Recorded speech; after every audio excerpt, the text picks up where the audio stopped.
That he took the name Pelin-El was passing strange, no matter his late sobriquets, in which were many. That was an elvish name, and Pelin-El was a scourge on that race, and not much given to irony. Pelin-El was much too grim for that. Even in youth he wore white hair, and trouble followed him. Perhaps his enemies named Pelin-El of their own in their tongue, but that is doubtful, for it means glorious knight, and he was neither to them. Certainly many others added to that name during his days in Tamriel. He was Pelin-El the White-Straked, because of his left hand, made of killing light.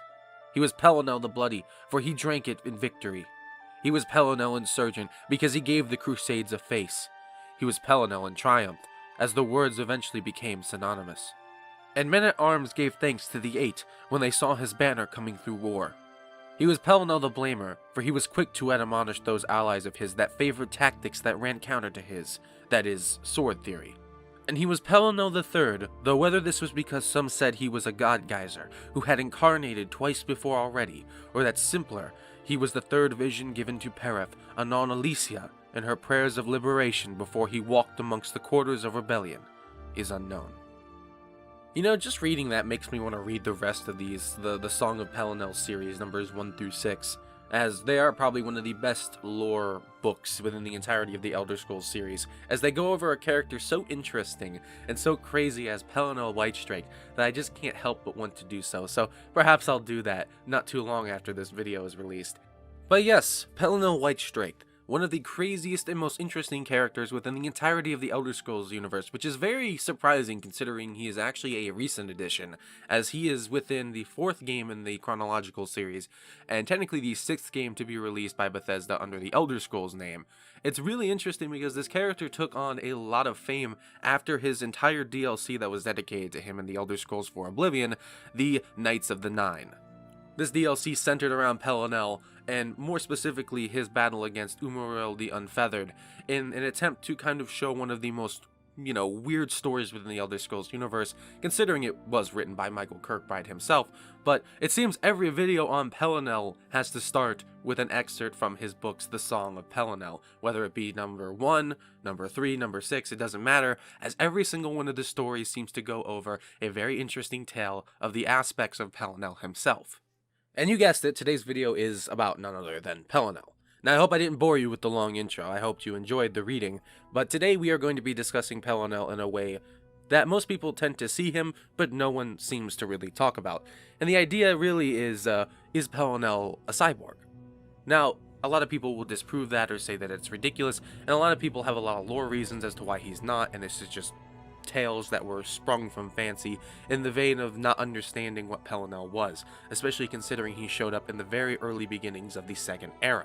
Now, for context, the Elder Scrolls V Skyrim takes place at the very beginning of the 4th Era, the Elder Scrolls IV Oblivion takes place sometime around the very end of the 3rd Era, the Elder Scrolls III Morrowind takes place not too long before Oblivion, and Arena and Daggerfall also took place at the very end of the 3rd Era. The closest in a game we have ever gotten to when Pelin-El was alive and kicking and killing was around the time of ESO, which is about the midpoint of the 2nd Era.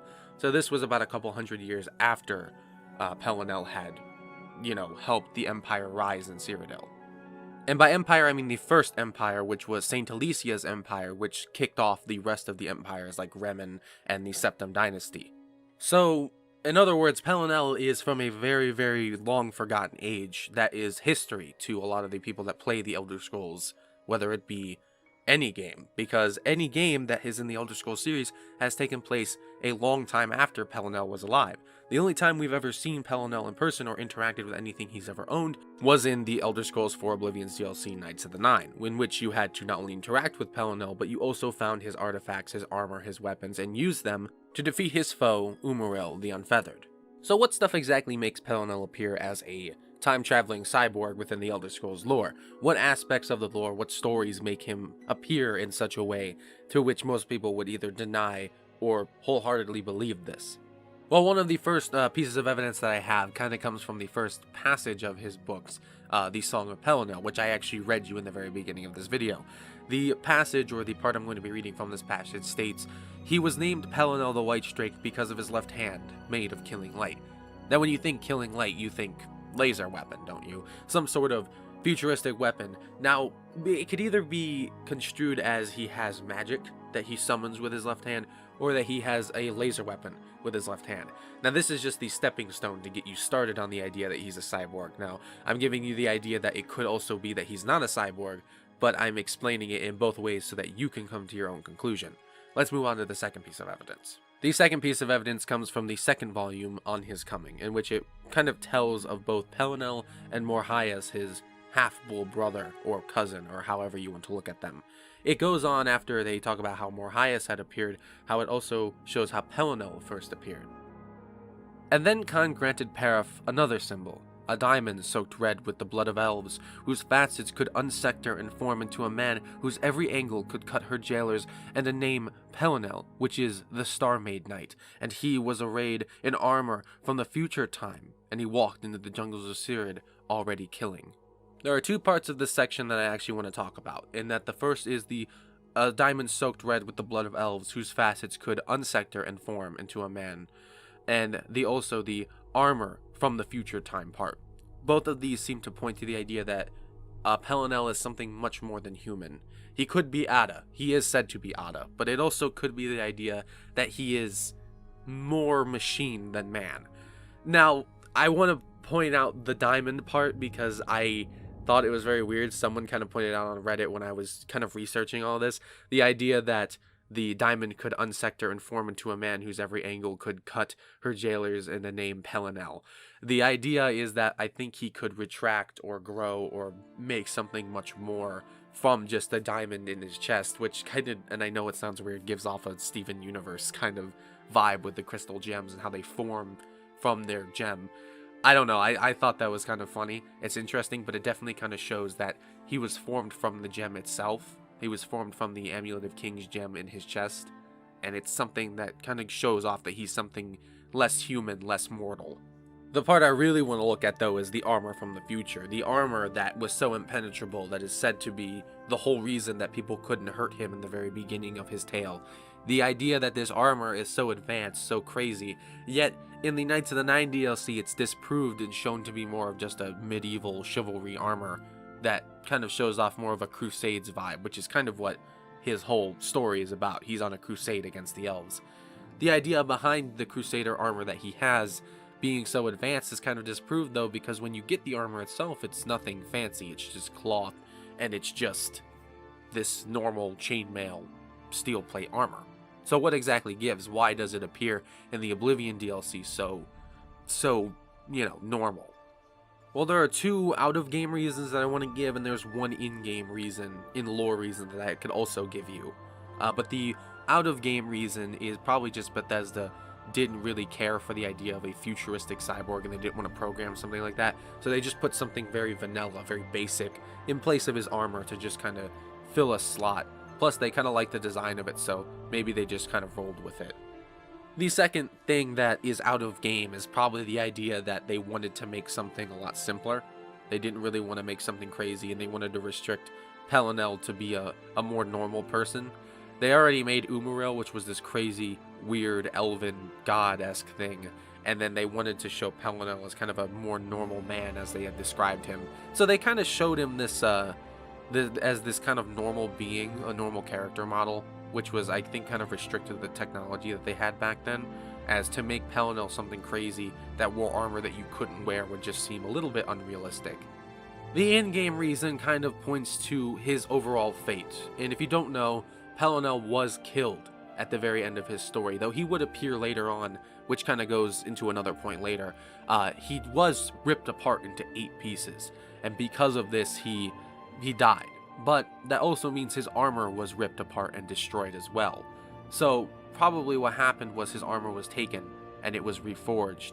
And considering that the blacksmiths at the time were more like medieval, more basic blacksmiths that made regular plate mail armor, they probably couldn't fathom the advanced stuff that was within it, and they just made and reforged something to be very simple that kind of resembled what it was before, but they did the best with what they had, basically. So that kind of is an in-lore reason as to why Pelin-El's armor appears so basic, is because it had to be reforged in order to be reused. So there you go, that's probably a reason as to why it appears the way it does in the Oblivion DLC.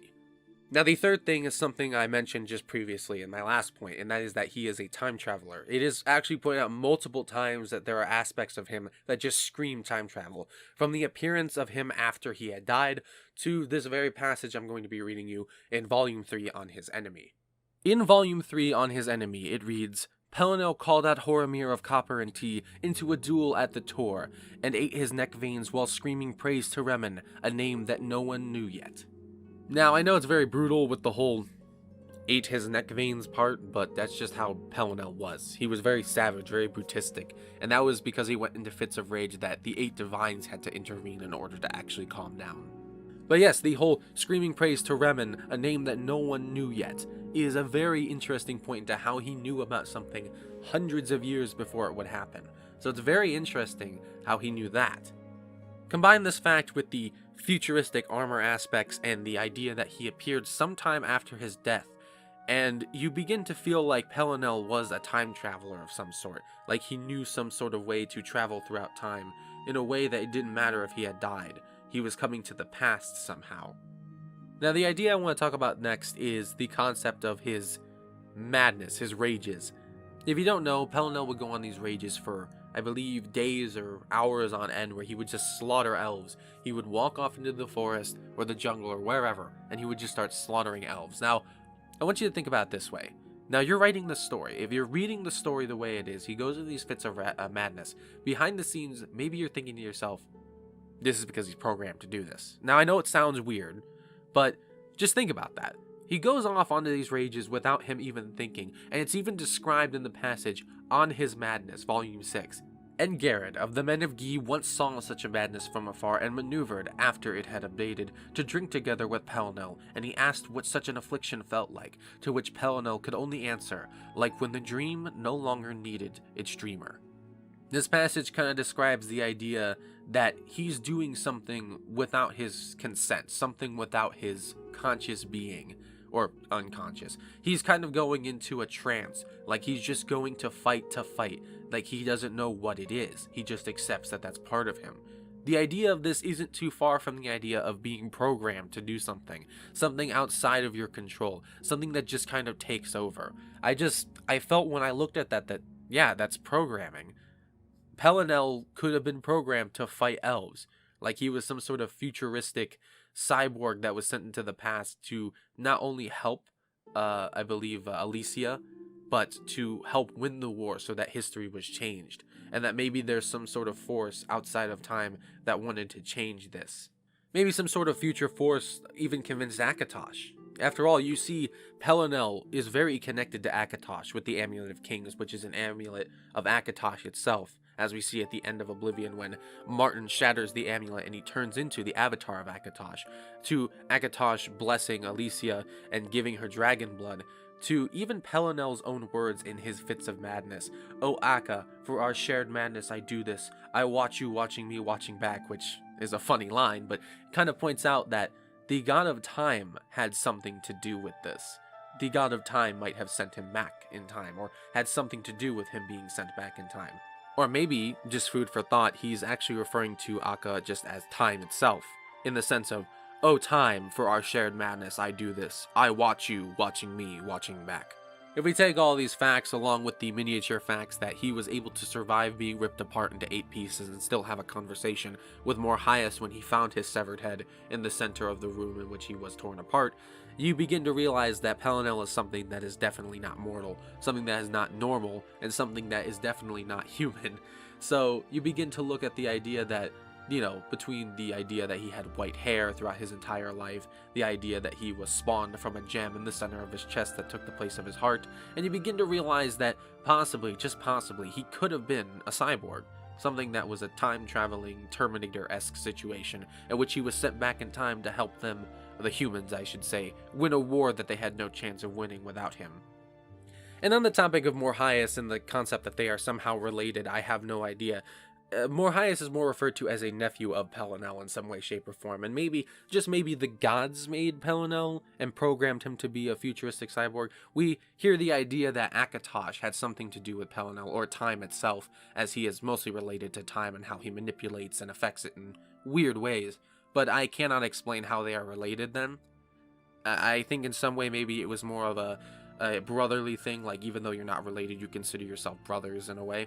Or maybe he looks up to you as a parental figure. I have no clue. The idea behind it is cool though, but that's my explanation on that. But yeah, on that note, I think that's about all I have. I can't really provide any more information besides that. This was all just my opinion, really. I really wanted to make a video talking about how majority of people in the community see Pelin-El as this cyborg and how some people don't. And I'm hoping that if you've never heard of Pelin-El before, and that I was the person to bring the concept of Pelin-El into your knowledge, well then, awesome. I'm glad I did so, and I hope that I actually convinced you of the interesting aspects of his story, but there is so much out there, and there are so many videos discussing him and his lore in depth. I'm probably going to make a video just going over me reading all of the songs of Pelin-El, just like a book, like an audiobook, and I will post that probably not too far in the future.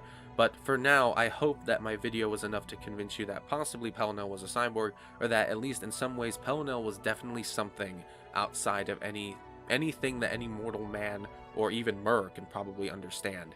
So without further ado, I think I'm going to end this video. And like usual, say it with me now.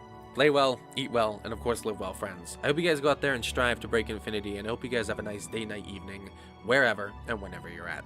I hope you guys enjoyed this video, and I'll see you guys in the next one. Take it easy now.